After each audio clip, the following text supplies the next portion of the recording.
بسم الله الرحمن الرحيم حميم والكتاب المبين إنا أنزلناه في ليلة مباركة إنا كنا منذرين فيها asalaamaaleykum wa rahmatullahi taala wa barakaatuhu mbokki jullit yi mbokku téléspectateur Ila Hira ak ñi nga xam ne ñooy suivre seen émission depuis Facebook depuis YouTube si Hira Excellence yi ñi ngi sant borom bi subhanahu wa taala di ko gërëm ci def gi muy def jullit ndax ci alxuraan yàlla mu naan bal aksaruhum yàlla mu ne li ëpp ci nit ñi nee na laa yumee nunu duñu gëm yàlla subhanahu wa taala bu nu yàlla boole si jullit dañ koy sant di ko gërëm subhanahu wa taala delluwaat nañ ci seen émission Ila Hira maanaam dox jëm ci xunt bi nga xamante ne yonente bi sallallahu alayhi wasallam fa la jële woon li nga xamante ne moom mooy les premiers termes du Coran iqra bismi rabbik lis au nom de ton Seigneur. mais mbokk yi diggante iqra boobu moom la doomu aadama di dundee ci kaw suuf boobu ëllëgee yàlla santa mu ne que iqra kitaabaka jàngal na nga jàngal sa téere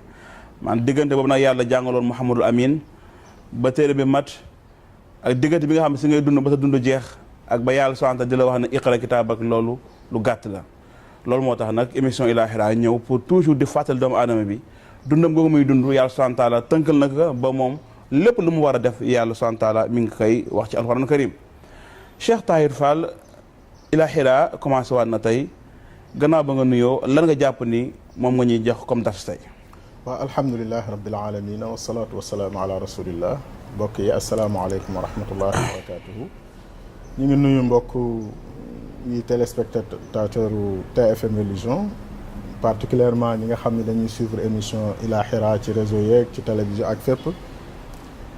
di amaat mbégte ñëwaat tey ci xunt mi àndaat ak yéen ci biir jéem a jukki benn dars ci alquran jàngaat ko ak yéen ànd nafaraat ko incha allah ngir rek bëgg a dund ab jamono as njamono ju su ndaw ñu dund ko ci alquran. Oustaz ban mawdu ban thème nga ñu bëgg jox tey. waaw thème bi li ñuy waxtaane tey thème bu ñu mën a wax ci jamono ju nekk la ndax ci biir alquran dafa am yoo xam ni bu ñuy def tafsirul mawdu yi mën nañ ko wax ci jamono ju ne ndax dafa laal lu ne mooy al iman al iman muy gëm yàlla. lii bu fekkente ni woon dañuy xool li ëpp li yàlla cité ci alquran li ko gën a ñor su boobaa bu ñu jëlee baatu Allah muy baat bi mu gën a tudd ci alquran baatu iman lañ ciy teg ak i xottiku waayam nga xam ni jafe na sax nga tudd nombre de fois yi nga xam ni ñëw na ko ci alquran ci ay tëgginam yu bari tëgginu baatu mu'minuun tëgginu baatu mu'min tëgginu baatu al iman ci boppam baat bi tëgginu baatu ya ayyuhal ladina amanu tëgginu baatu amana tëggin yooyu ak yu'minu yooyu yëpp boo ko boolee lu alquran yittewoo la lu am solo la parce que lépp l'islam dafa aju ci kaw iman. alhamdulilah donc mbokk yi tànk thème bi ni jàng tey mooy al iman moom mooy n'est-ce pas gëm amana mooy gëm avoir conviction de croire quelque chose avoir la foi de maanaam gëm dara nangoo nekk maanaam jaamu dara serviteur de donc loolu oustaz dafa am solo parce que doomu aadama ni nga yàlla bindee nit dafa compliqué nit naturellement il pense qu'il est libre alors su accepté gëm dara surtout loo xamante ni moom mooy ce qui est mystérieux lu dul gis donc oustaz kon bu ñu ñëwee si thème bi nga xamante ni mooy taarif bi lan mooy al iman ci alxuraan lan mooy iman ci diine. lu am solo la ñu jàngaat lan mooy iman du question bu simple ndax boo comparé démb nit ñi saxaaba yi masalan nga comparé ñu ak suñu société ci comparaison bi maanaam ci nga leen di gam-gamlee di nga mën nga caa xame lan mooy ngëm fii ci Sénégal rek boo jëlee suñu mag ñu baax ñu fi ne woon démb ni ñu dunde woon seen ngëm li mu leen yóbbu woon ak li mu leen taxaan a def ak tey ñun ñii di tuddoo ngëm ci suñu société nga xool ñaari réalisation yi maanaam ñaari jëf yi ñaari comportement yi ñaari liggéey yi mën nga jaare foofu ba dégg lan mooy ngëm dañ ko jàppe léegi benn culture wala ay textes yu ñuy mokkal wala ay yëf yu ñuy tari déedéet saxaaba yi am na ci ñu gëm yàlla ba yàlla seedeel leen mënuñu woon sax a liir jànguñu woon lu bari ci alxuraan xàmmeewuñu woon li yëg li loolu xamuñu ko woon li ñu dégge woon ci ngëm ñoom mooy un projet bu yàlla ni nii laa bëgg nit mel ni lii laa bëgg nit def ko lii laa bëggul nit def ko tëral aw yoon nga ñëw adhéré ci loolu engagé wu joxe sa kàddu engagement ci nekk jumtuwaay bi nga xam ni jumtuwaayu humain bi nga xam ni moo war a taxaw ngir samp projet de société boobu bu dee ci société loolu la bu dee ci comportement tam loolu la kon ngëm du kàddu rek du wax rek du tam ab culture rek bu ñuy jàng comme ni ñuy jàng histoire dogme islamique ñu koy tuddee aqida boo demee ci téere yi wax nañ ci cooy ba nga xam ni am na ñu koy topp ba daanaka sax seen dund yëpp ci lijjanti lan mooy ngëm lay doon te fekk na ngëm lu ñu waroon a jël la ni ko cas jéem ko réaliser saxaaba yi seen yitte nekkul woon xàmmee luy li yëg lu dul lii lan mooy nekkoon seen yitte mooy li leen yonent bi sallallahu alayhi wasallam wax ni yàlla moo ko wax nan la ñuy fexee ba mu concret nekk lu concret ci société bi. très bien réalisation foi wu nit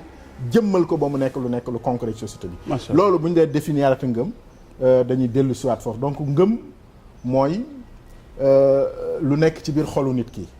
làmmiñam wax ko waaye ay cëram di ko jëf jëm ci borom bi ci pas-pas yi mu war a am ci moom ak jàpp-jàpp yi mu war a am ci moom waaye itam ak nangu tëral yi mu tëral mu nangu caa nekk. donc ça kon nit ku ñu gis muy jëf. day jëf lu mu gëm wala li muy jëf mën naa tombeek sax gëmu ko waaye xamu ko. nit mën naa jëf lu mu gëmul. par exemple. nit mën naa jëf lu mu gëmul naa fekk bi mën naa jëf lu mu gëmul yuraa'una an-naasa wala yadhkuruna allaha illa qalila mën naa julli te fekk na la muy def gëmu ko day julli ngir diw gis ni mi ngi julli mën naa joxe alalam ngir day joxe alalam ngir diw gis ni mi ngi joxe alalam mais ki gëm yàlla dana ko def comme ni mu koy defee waaye li leen wuutale mooy ki gëm yàlla dafa def li muy def dafa jóge ci biiram génn ci biti alhamdulilah mais du pexe bàyyiwul xel itam ki koy xool la intention maanaam gisin wa muy gis moom jëfam jooju bàyyiwul xel loolu li mu bàyyi xel mooy yàlla mi mu gëm lii muy def ndax yàlla gërëm na ko wala gërëmu ko loolu mooy ngëm. très bien alhamdulilah mbokk yi donc Ila Hira tey ñu ngi jàngale saa bi ñu jàngal al iman mooy gëm te boo xoolee doomu aadama yi sax avant ñu ñëw si gëmu yàlla bi nga xamante ne mooy quintessence sunu dund xool nañ àdduna bi ñu nekk ñu ëpp lu nu gëm ñoo gën a réussir ak lu mën demee sportif bi nga xam moo la gën a gëm sport moo la gën a réussir borom alal bi nga xam moo la gën a gëm liggéeyam gën a sonn moo la ëpp alal loolu la yàlla di fayee maanaam logique gu gëm maanaam gëm dara jëf ca te loolu amul sax iman et d'ailleurs loolu mooy symboliser ñi gëmul yàlla raw ñi si àdduna parce que conviction bi ñu am ci àdduna moo tax seen àdduna dem ci kanam mais imaginez un musulman bu gëm yàlla ba pare maanaam gëm maanaam boppam kooku nu mu nar a réussir loolu mooy confirmer yoon saa xaalis yu bëri mi wax nii aka baax aka neex borom alal bu gëm yàlla donc oustaz al iman expliqué léegi mooy taxarif mooy définition bi mais bu ñu ñëwee ci émission bi ci alxuraanu karim al iman naka la jullit bi nga xamante ne mi ngi lay déglu gëm alxuraan n'est-ce pas bëgg jàppee ko mu jullit naka nga koy wane ne moom gëm na waaw xam nga dafa yomb rek nit taxaw ni gëm naa loolu dafa yomb waaye lay firndeel ngëm nga dafa war a nekk comportement moom aw melokaanam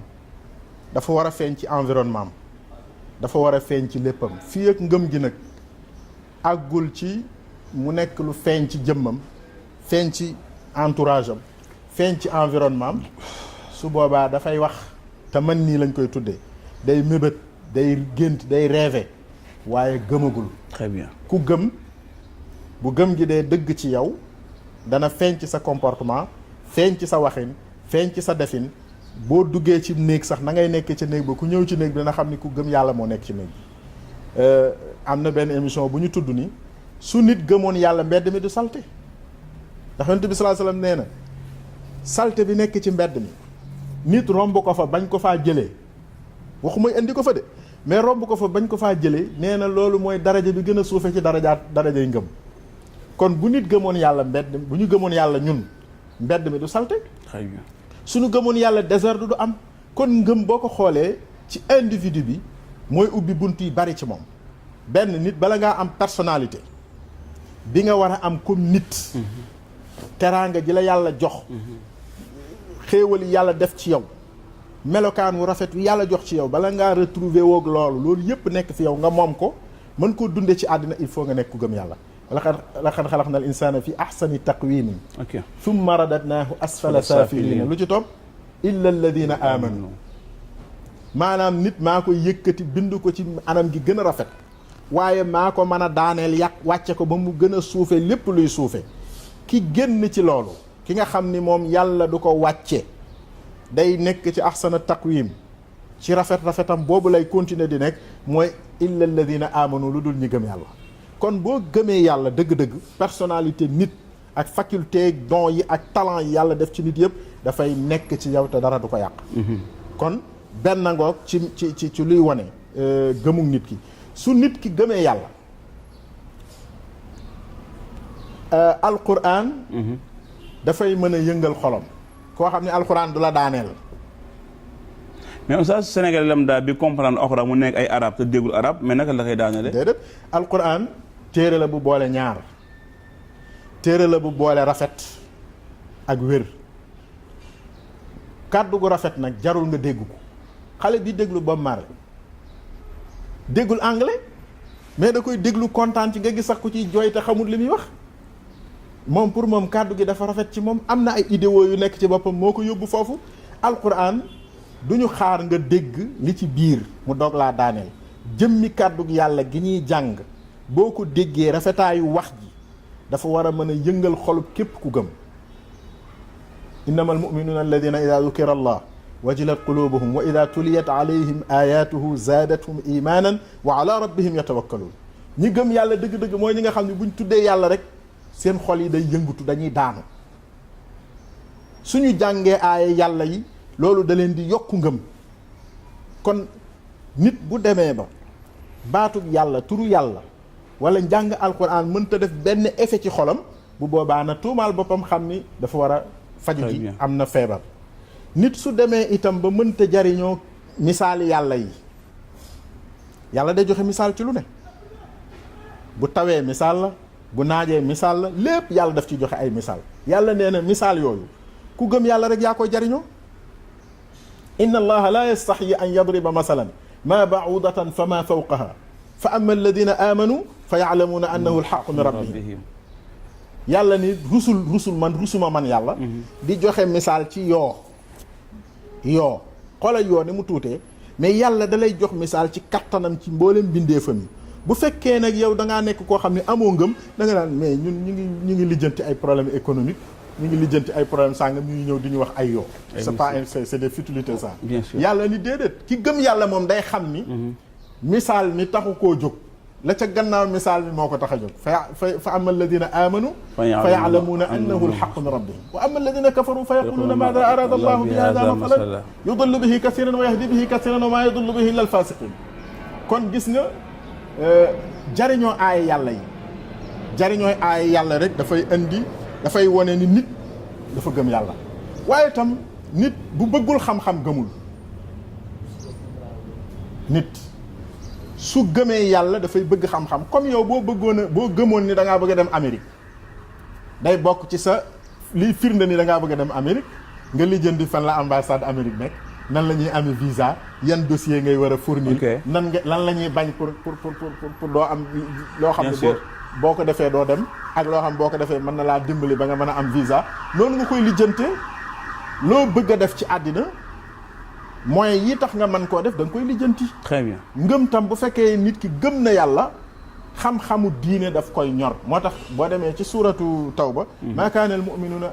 yanfiru kaaffa falawla nafara min kulli firqatin minhum ta'ifatun liyatafaqahu fi ddin wa liyundiru qawmahum ida raja'u ilayhim la'allahum yaxdaruun mu ni nit ñëpp duñ demandoo maanaam foofu problème bi du nit ñi ne ñu dem jàngi xam-xam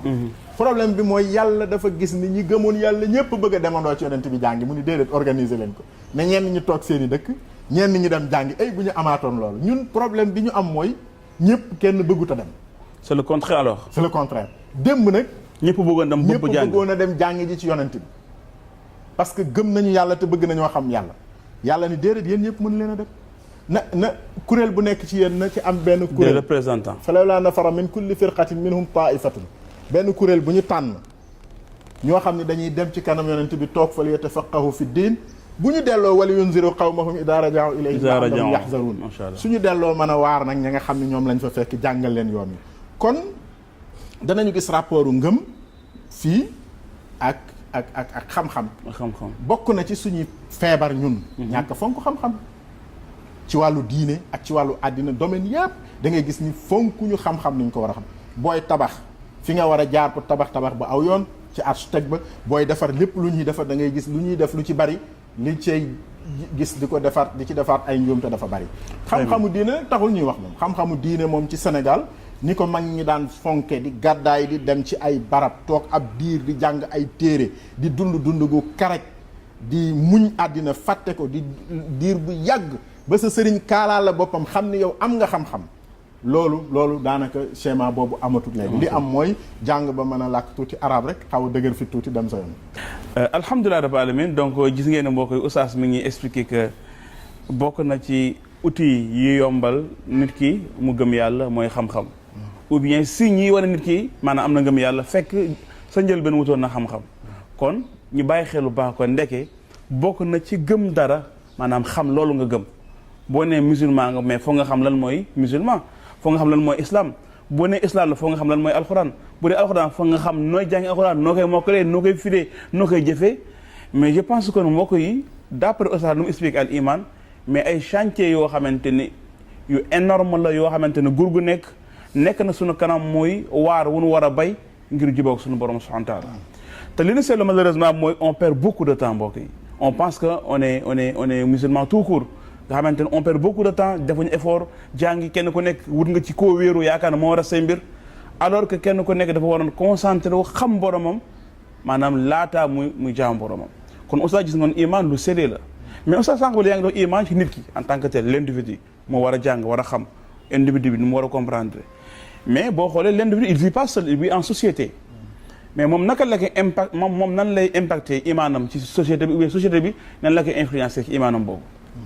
loolu am solo la ndax l'islam diine la joo xam dafay tàmbali ci nit dafa central ci gisunu alquran lépp lu yàlla di defar dafay defar nit ba pare du defar économie du defar société wala art wala culture wala ay infrastructure yooyu nit a ko moom te nit a koy baaxal nit a koy bonal nit a koy jariñoo moo tax alxuraan day commencé ci defar nit nag yaa ngi commencé ci defar l'individu defar xolam defar xelam defar gisinam defar yëg-yëgam defar ay guwam defar léppam soo paree ci loolu kooku dafa war a dugg ci biir société bi dafay fekk ñu mel ni moom dafay fekk ñu melul ni moom te ñoom ñëpp ñu bokk même droit ci biir société bi kon il faut ñu waajal nit ki ba bu demee ci société bi man faa nekk ni mu war a nekk donc li nit di def ci jëmmam yëpp man nga wax ne entraînement la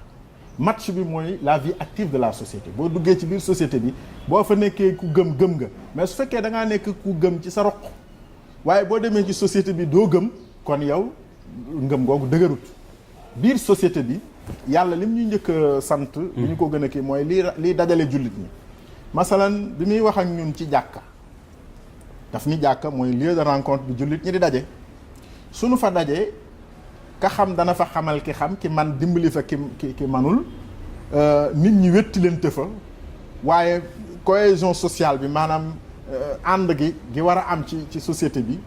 loolu dana fa amee yu bari mën faa juddoo loolu yàlla ni kay def loolu di ko gëm di ko dundal mooy ki gëm yàlla innama ya'muru masajida allahi man amana billah ba ca yem ca teg maanaam ki gëm yàlla dong mooy dundal jàkka nag du def fa ay guirlande def fa ay couleur yu rey yi déedéet dundal jàkka jëkk mooy bëgg ko di ko fréquenter te nekk fa nekkin wi nga fa war a nekke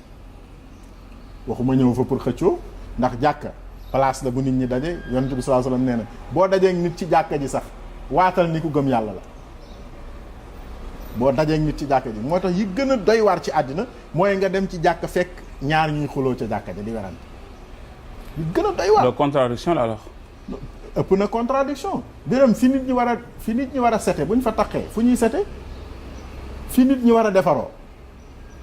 mais oustaz tegal sa baaraam foofu mais oustaz loolu phénomène bu doy waar la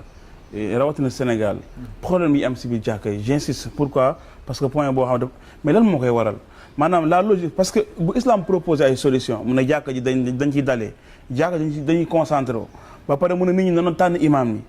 maanaam on pense que imam bi nga doon wax ku ne am na ko ñu ñëw ci jàkka ji nag pour harmoniser suñu imam boobu mais bu ñu ñëwee fekk fa désordre selon toi par rapport au Coran ay solution am lan moo waral loolu sinon lan mooy solution bi. li waral loolu mooy mu waral suñu waxtaan wi càmbaraat lan mooy ngëm xam nga wax nañ la bëgg xam-xam su fekkee bin dajee ci jàkka ji boroom xam-xam tekkiwu fa dara diw mooy wax te la muy wax da koo teg ci dooley boppam tegu ko ci xam-xam boroom xam-xam baa nga fee waaye kenn du ko laaj jiitaluñu xam-xam jiitaluñu wut yàlla jiitaluñu ngëm mais problème day continuer di am ak kilimaan du lu ñuy donn du lu ñuy xeex ba am ko du lu ñuy jënd mais dañu koy mat ci l'islam mat gi ci xam-xam la ak mbaax ak melokaan wu rafet te ñi nga séqal ñu nangul la loolu loolu yëpp ay problématique la yoo xam ni tey mi ngi fi li ko indi ay ensemble yu baree bari la ñàkk bëgg a xam-xam ma ngi ci ñàkk leeral ngëm lan moo ci parce que am na kii ñëw ci jàkka ji mënoo wax ni gëmul mais su gëmee te xamul du xam nu muy appliquer ngëmam yooyu ay jafe-jafe la yoo xam ni dëgg-dëgg mi ngi ci jàkka ji di nga gis ba tey dem ni jullit ñi bu ñu àndul bëggante di jàppalante di dimbalante seen biir parce que ngëm daf fa newul bien sûr yàlla ni wal mu'minuuna wal mu'minaat ba'duhum awliyaa'u ba'd ñi gëm yàlla ñu góor ñi ak ñu gëm yàlla ñu jigéen ñi ba'duhum awliyaa'u ba'd ñenn ci ñooñu partenaire xarit way ànd ak ña ca des la ay alliés lañu maanaam nit ki mënul gëm yàlla nga gëm yàlla ay dëkk teqale leen ak ay nationalité wala ay couleur de peau wala ay làkk yu ngeen di làkk teqale leen ba du ngeen nekk ay xarit. très bien maanaam tey jii umma islamique dafa am umma islamique xoolul kii Inde la kii anglais la kii birmanie la waa Rohingya la wala saoudien la wala iranien la li mu xool mooy kii est-ce que gëm na yàlla su gëmee yàlla mi ngi ci biir umma bi da nga ko war a sopp ni nga soppe sa morom mi nga bokkal làkk bi dëkk ak moom fii ci Sénégal loolu ngëm moo koy indi te loolu boo demee ci penc bi moo fa nekk boo demee ci penc bi ba tey yàlla nee na boo gëmee yàlla yaa ngi adhéré ci benn nag projet bu dangereux. bu dangereux. bu dangereux. comment un projet peut être dangereux projet yàlla. glissant ou dangereux. Bon baat boobu laay jëfandikoo. bien sûr allez-y. je m'explique. allez-y. yaa ngi adhéré ci projet bu dangereux maanaam yaa ngi ci xutuura soo gëmee yàlla da ngaa jéngu nga songu lu rëy rëy mooy dëkk nga seytaane. ok côté boobu ngay xoolee. waaw danger par rapport à. dëkk nga seytaane attire l'attention de Satan. mais seytaane dafa am ay nitam ñu yor ay moyens yor alal yor lépp ci àddina bis boo tegee ci yoonu yàlla bu wér rek di nga am nattu su fekkee ne da ngaa bëgg a nekk ci yoonu yàlla ba pare di xool la neex gaa ñi nga def ko doo am nattu mais soo tegoo ci yoonu yàlla bu wér di nga am nattu bi ngay njëkk am sa diggante jullit ñi lay doon. moo tax yàlla ni alif lam mim ahasiba annaasu an yutraku an yaqulu amanna wa hum la yuftanun. kon natt fitna boobu moom mooy seytaan du la ba. fitna bi lu ko waral an yaqulu amanna moo déclenché loolu. moo indi kii bi iman ci boppam dafay attiré parce que boo yoree projet boo xam ni ñiy xeex l'islam ñëpp nangu nañ ni lii nga yor bu àggee bu sottee l'islam am doole ñoom la ñu yor du am doole ñooñu ñëpp danañu def ay pexe pour dal sa kaw pour li nga yor du sotti. mais comment tu es protégé alors quand tu es dans un projet dangereux mais comment tu es protégé. ñaar yëf benn bi gëm sa borom la ndax yàlla moom yëf yi nga fekk ko ci ba ca des mooy nga tege ci yoonam wi ni mu ko bëggee. amantu billah summa istaqim. waaw teg ni mu ko bëggee maanaam erreur bu dee am waxuñu duñ la xeex de du ku ñu xeex yàqal la sa yëf da ngaa tegewul ci yoon déedéet mais ñàkk a tege ci yoon bu mu nekk échec politique boo xam yow ñàkk a tege ci yoon moo la ko jural mais na nekk loo xam ni nit moo la ko teg ci yéeneem mais yow fekk na yaa ngi tege ci kaw yoon yi. waaye itam lépp itam nga delloo ko suñu borom te xam ni da ngay jaayante ak yàlla da ngay jëflante ak moom ci yëfam nga nekk te moom moo lay fay. très bien Oustaz on fait signe que émission mi ngi jeex donc ñi ngeen fàttali tey li ñu doon jàng moom mooy al iman mooy gëm yàlla subhanahu wa taala Oustaz bi ngi dañu expliqué que iman googu nag nit ki da koy nekk maanaam en tant que un musulman nga war a dund sa individu maanaam en tant que tel yow ni nga wéetee nga wane ni da nga gëm yàlla subhanahu wa taala ba ñëpp bu ñu wedd woon yàlla yow nga gëm yàlla ba yàlla sax mu ne Ibrahima moom umma la moom il était seul mais amoon na imaanu umma parce que moom principe de base bi lijjanti woon na ko yaa ngi expliqué ni imaan boobu nag nit ki su gëmee yàlla par nag maintenant da koy appliquer dans la société maanaam day jàngi xam appliquer parce que nit ki mënul dund moom seul yàlla rek moo yooyu wéet mais dund seul boobu bu nekkee ci mbooloo mi nag pour dund imaanam googu nag loolu nag dafa dangereux parce que seytaan daf koy gis demoon daf koy défier mais nag kooku nag foofu mu jëfandikoo li nga xamante ni moom mooy maanaam alxuraan jëfandikoo alxuraan nag moom mooy jàng alxuraan jëfandikoo alxuraan mooy di jëfe alxuraan jëfandikoo alxuraan mooy comprendre alxuraan kon te ilaa xilaali fi mu jëm mooy application du Coran maanaam nga appliquer alxuraan ci sa iman ngir mën dund société je pense que loolu mooy quintessence doomu aadama yi loolu nga ñuy comprendre pourquoi sax yàlla subhanahu wa taala wàcc alxuraan bien sûr parce que yàlla mënoon na créer ay réflexes nit ñi gëm ko sans Coran et d'ailleurs am na yeneen xeet yu gëm yàlla te amuñu téere malaaka yaa ngi mais yàlla fit mu créer benn téere dafa barkeelal téere boobu mais créer ay conditions pour ñu mën gëm kon oustaz lan ngay tënk ci li ñu doon jàng tey mu nekk tëj émission bi waaw li may tënk lu simple la mooy thème bi ñu doon waxtaanee léegi muy iman thème la boo xam ni jëluñu sax 0,5% li ci alxuraan wax. alhamdulilah da fekk ni nature waxtaane lu ñu jox rek lañ mën a jël parce que lépp l'islam da ngay wax ni ci iman la tëdd yàlla buy tëral sax charia am day wax yaa ayyuha alladina amanu yéen ñi gëm yàlla laa waxal parce que ñooñu ñoo adhéré ñooñu ñoo jënd carte buñ ko mënee waxee noonu bokk ci association moom bu boobaa ñoom lay wax ay ndigalam yaa ayyuha alladina amanu nga xam ni boo dee xool discours bi gën a bari ci alxuraan man nga wax ni boobu la ci waxante te loolu yëpp kon moom la kon nañu nafaraat suñu ngëm waaye tam nan ko nafaraat ci sensu gën a sellal suñu diggante ak suñu borom alhamdulilah te mu bañ a nekk nafaru xuloo comme ni ñu koy defee nafaraat ko ci sensu dëggal suñu ngëm ci suñu vie active de la société gannaaw bu ñu ko dëggalee ci suñu jëmm suñu wax suñu yéene suñu gisin asalaamaaleykum aleykum salaam wa rahmatullah loolu moo doon seen émission Ila Hira yàlla yaa subhaanahu wa taala xiir ñu si gëm ko yàlla yaa subhaanahu wa taala xiirtal ñu itam ci jëfe maanaam suñu jëf yëpp dëppale ka dund Muhammadu Amin sallallahu alayhi wa sallam xamante ne moom dundam lépp maanaam li yàlla gërëmoon dundam lépp mooy alquran karim asalaamaaleykum wa rahmatullahi taala wa barakatuh bismillahi rrahmani rrahim حميم والكتاب المبين إنا